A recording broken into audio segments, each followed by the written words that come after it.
Welcome to Our Girl Relationships. On this channel, we talk about problems people face in their day-to-day lives. Let's start with a video. My father-in-law lives in our house. He moved in a year ago. He lost his job and couldn't fend for himself as he always had a spending problem. I thought it was a temporary thing, but it's been a year since. He doesn't work, doesn't want to work, or do anything else with his life aside from collecting money from his children. He makes jokes about how he put his children through school so it was their turn to supply all that he needed. While I understand that, I think everyone needs their personal space, and it could get overwhelming when he's all up in our faces. He could have been getting whatever he wanted from his own house and not becoming a nuisance to me. He complains about everything, and nothing is ever good enough for him. He also tries to milk my husband and me out of our money. Mind you, he is living rent-free and not paying for any utilities. Food is always catered for, which is not really a problem for me, but I just wished he would be out of my way and not all up in our faces all the time. He would always find something he needed to do to get money from my husband and me. I mainly was the one who indulged him, even though I knew that he really didn't need the money. My husband would ignore him or tell him that he had no money. Sometimes it seemed like he was bipolar because he would say I was the only one who cared about him, and then other times I was the reason his son didn't care about him. As the year went by, I learned not to take anything he said to heart because he would say anything depending on what favored him. One day, I noticed that someone had used my card and had taken a lot of money to purchase a flight ticket and reservations in Miami. I immediately knew that my father-in-law did it. He mentioned that he wanted to go on a vacation for months before, but we told him that we didn't have money for that. The truth was that we really didn't, not just because we thought it was a waste. My husband and I are earning minimum wage, and we can barely take care of the mortgage and all the bills. I saved money so that we would not be in trouble if there was an emergency. My father-in-law thought that he could just take my hard-earned money. Did he think I didn't want to go on a vacation too? I was so pissed. The first thing I did was block my card so my father-in-law wouldn't spend any more of my money. I decided that he either wanted to go to jail or give me my money back. He had done enough to the point where I was fed up with him. He has taken some of my money around the house before. Maybe if I left a $10 note somewhere, I wouldn't find it and my husband didn't take it. Then I would know that it was him. I didn't see it as a big deal, so I didn't say anything, but going as far as using my card is way too much. By the time I got home from work, he wasn't there, and it looked like he had taken some of his things. He left me a note saying thank you for paying for my flight ticket and reservation. I may or may not owe you, and I will be back in 3 weeks. I hope my father-in-law has a house to go and stay in because he wasn't coming back to my house. I didn't want to tell my husband anything until I was sure that his dad had stolen my money, and the note confirmed it. He was working late that day, so I called him. From hearing my voice, he immediately figured that something was up. I told him what had happened and sent him a picture of the note that his father sent. It was so annoying because I deprived myself of some things to save.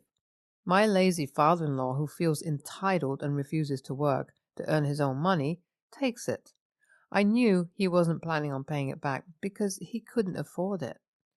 When my husband returned that night, I told him the whole story and showed him the note, the amount he took from my account, and where he used it. I told him I was going to report it to the police, and they were going to take it from there. And the note he left me was enough to show that he had stolen my money. He either paid back my money in full or went to jail. I was done putting up with his behavior. He thought he could do anything and get away with it. My husband tried to call him several times. I told him not to bother because I called his father the whole day, but he didn't answer. I also left many texts, but didn't receive any response. I was about to report to the police when my husband stopped me because he knew the outcome. He told me that he would pay me back the money, after which we would end our relationship with his father. He apologized on his father's behalf and thanked me for putting up with him as long as I have. My father tried to make me feel better by saying nice things to make me laugh and lighten the mood, but I wouldn't let it slide like that. You know how husbands can make you feel so good you forgot what you wanted. I wasn't going to budge until I was sure I would get my money. My husband promised to give me the money at a definite time, so I slightly lightened up. The next day, his father called us. He behaved like he didn't do anything wrong when we asked him about the money. He said our money is his money. Besides, he just borrowed it without letting us know until after. I will never understand the sense of entitlement that he has. He didn't see that he did anything wrong. No wonder his other children would rather he remained at our place and not come to their house. Even after I threatened to report him to the police, he still acted oblivious to our concerns. My husband told him he better stay in Miami because he was no longer welcome at our house. He didn't take it that seriously and thought my husband was just bluffing. We literally gave him what he wanted, even when we couldn't afford it. Instead of asking him to go and get a job and fend for himself, we sponsored him. Now I realize that may have been our mistake. We knew that he was jobless and didn't want to work. We could have made sure he got a job by adding a condition to his stay at our house. Maybe if we told him to pay for some rent and bills and contribute getting groceries or leave, he would have sat up. The call ended with my husband being really mad and them exchanging hurtful words with each other. My husband was saying he was ashamed that he was his father, and his father equally said things like that about his son and how he had wasted his life and couldn't retire him. He said the money wasn't that much, and we were making a big deal out of it because we were poor. My husband was fuming, and I decided that I needed to end it before either of them said something they would regret. I collected the phone from my husband and cut the call. My father-in-law didn't reach out since the last incident, and my husband didn't speak to him either. After the last time they spoke, my husband went into his room, packed everything he owned, and put them in boxes so whenever he came back, he could just take his things and leave. On the day he was supposed to come back, I expected him, and I made sure to get home early to control the situation. But he didn't show up. I thought he got the message and decided to stay away. I was excited that we didn't have to deal with him anymore, but I also felt a little weird. After a few days, I learned that he had come to the house. I wasn't home, so he met my husband, who was off from work that day. My husband told me that he didn't let his father in the house because he brought out his bags and told him to leave and never come back because we had tolerated him enough. We actually helped him because we were the only ones who allowed him into our house when he had nowhere to go. We fed him and gave him a place he could call home for a while, over a year. None of his things were in the house when I came home, and I didn't know where he went. He's a grown man. I think he'll be okay. My father-in-law called me to tell me that I was the worst thing that ever happened to the family, and that I made his son go against him to the point of throwing him out of his house. He said a lot of unnecessary and inappropriate things.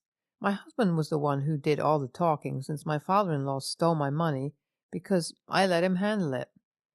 But he provoked me so much that it took everything to hold back. I did give him a piece of my mind, but not nearly as bad as it would have been if I didn't hold back.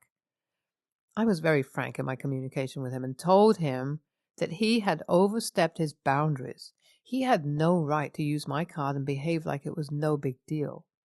I told him about how ungrateful he has been. He didn't see that we helped him and always tried to ask us for more money. He never helped out in the house and never acknowledged when we gave him at least a fraction of what he asked for. That made him blow up. He couldn't handle the call anymore. I wanted to be done with the conversation and all the drama that came along with it. I told him that his son had made the decision and I was okay with whatever he said, and that was final. NTA, you guys are very nice to have put up with him for a whole year. I can't help someone who doesn't want to be helped. NTA, your husband is the real MVP for having the courage to send his father out. Next story. I, 50-year-old male, have two sons, Daniel, 22, and Jackson, 20. We have our fair share of problems, but I love both of them with all my heart, no matter what. Even as a child, Daniel always had a superiority complex. He always felt the need to excel at everything except for sports due to his asthma. He started law school this year, and I'm very proud of him. Jackson, on the other hand, is just a natural. There's no other way to put it. He doesn't need to put much effort into anything yet, because he still comes out on top. After graduating from high school, he started working for me at my business, which is flourishing, thanks in large part to Jack. A year ago, Jackson met his now fiancée, and we are preparing for the wedding this summer. Everyone in our family is very happy for them except for Daniel. Daniel and Jack get along rather well. There's no feud between them, but I could always tell that Daniel had always been jealous of Jack. So I went on a business trip to New England last weekend, and of course I met up with Daniel while I was there. He was quite cold to me the whole time, not like he usually is.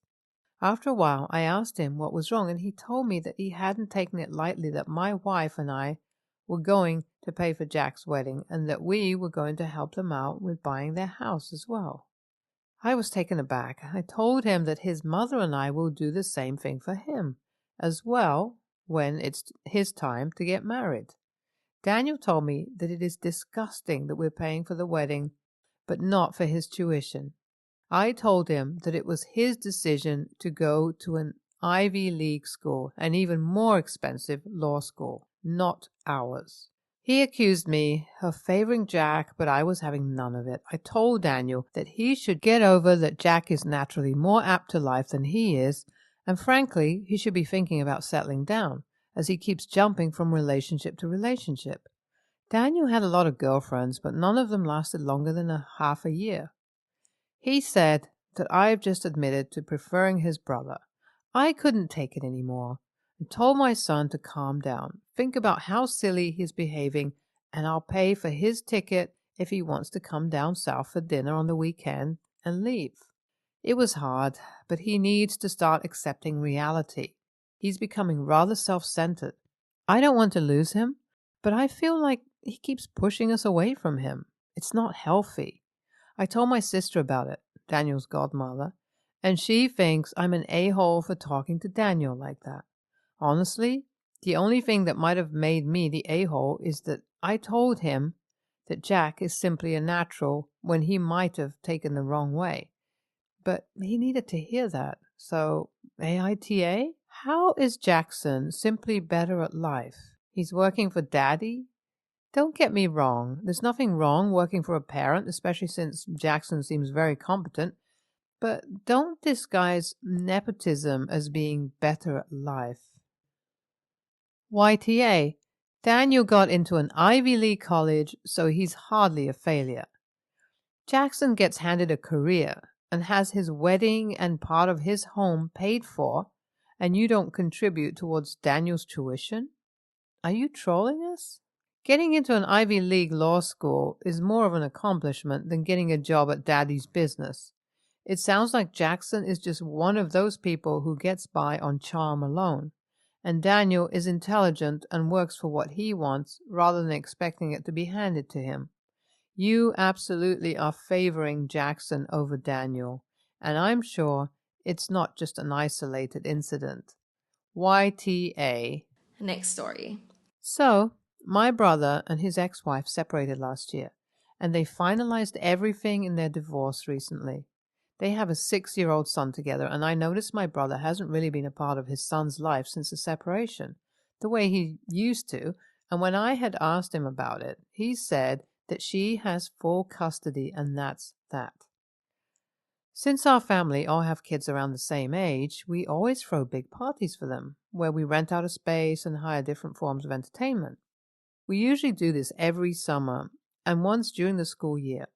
It's always really fun, and throughout the years we've opened it up to our kids' friends as well, so it's always a huge celebration and like a mini carnival. We had to cancel the summer party this year because of a destination wedding, so we're having a huge party tomorrow instead. It came out last week that my ex-sister-in-law has a social media account where she started posting about how her and her ex-husband had to use a sperm donor because he couldn't have kids, and how that since their separation, he disowned his son and doesn't want any relationship with him anymore. My sister's friends sent her the account, and she has a few thousand followers and like 10 videos talking about the process and answering people's questions. When we asked our brother about it, he already knew because someone showed him and was having multiple breakdowns because this was a sensitive subject he didn't want anyone to know about, and that she's doing this as revenge because he's not in his son's life. I was disgusted by the behavior. If my brother doesn't want to be in his son's life, he doesn't have to be. To expose a secret he hadn't even told our parents to the world was appalling. To my complete surprise, my sister-in-law had the nerve to message me a few days ago asking for the address to the party. I called her and told her that we know about her little account and that she and her son have no place at our party and that she's disgusting for even asking. She told me multiple kids in her son's grade are going, and I told her that's not my business and to lose all of our numbers. She then had the nerve to post a video about our call, and multiple people in her comments have been calling me all sorts of horrible names and a-hole. I didn't care, since my entire family agrees that she or him don't go, but a student in my daughter's class, Mom, who must be friends with my ex-sister-in-law that's always attended the party, messaged me saying that her daughter won't be attending because of my childish, disgusting attitude, and she will be telling others the same. I've been sick about that ever since. AITA? She did expose my brother's deepest secret, and also, this isn't a party you can just drop off. Parents are required to stay since there's multiple events going on, and we don't want to be liable, and we don't want her there. Am I interpreting this correctly? Your brother and his then partner had a child together using donor sperm. Your brother now doesn't want anything to do with his child? If I am, then your brother is a massive a-hole for thinking he can just opt out of parenting, and YTA for thinking his choice is okay. I don't particularly like what your sister-in-law is doing, but IMHO, it pales in comparison to your brother's decision to walk away from his responsibilities to his child. Hang on, this is his son, not his son. He doesn't get to just choose not to be involved now. And if he does, that makes him the AH. He's been dad to his son for 6 years, and by the sounds of things, has just abandoned him? How you could defend that is beyond me. YTA.